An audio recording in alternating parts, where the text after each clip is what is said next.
Today in Hebrews chapter 9, Drew brought out the most fascinating principle I'd never thought of before.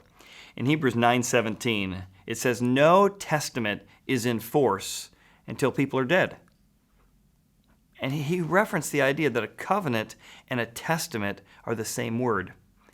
Think of the Old Testament as God's will and testament, promises he has, inheritance he has for us. But none of that is in force until someone dies, right? If you've ever been on the receiving end of the blessings of inheritance from someone's will, all of that stuff was stuck as a promise, as a document, until someone died. That's the idea that Hebrews speaks to us about. That Jesus had to come and die so all those promises, all the inheritance of God could come our way.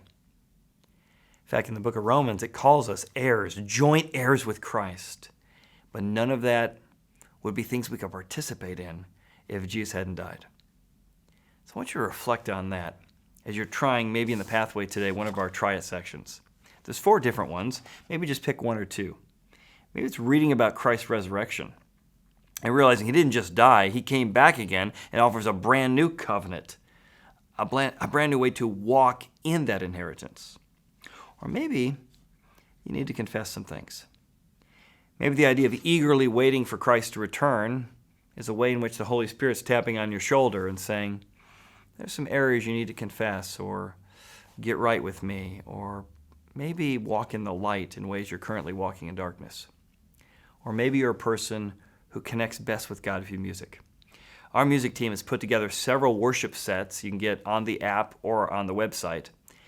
And if you want to download that, there's a little QR code you can download to get there quickly, or just go to the website and click on God's Sacrifice.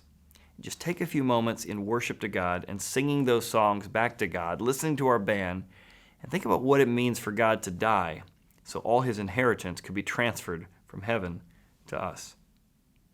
And in all of that, remember, Jesus is bigger and better and more breathtaking than everything we've ever read about in the Old Testament.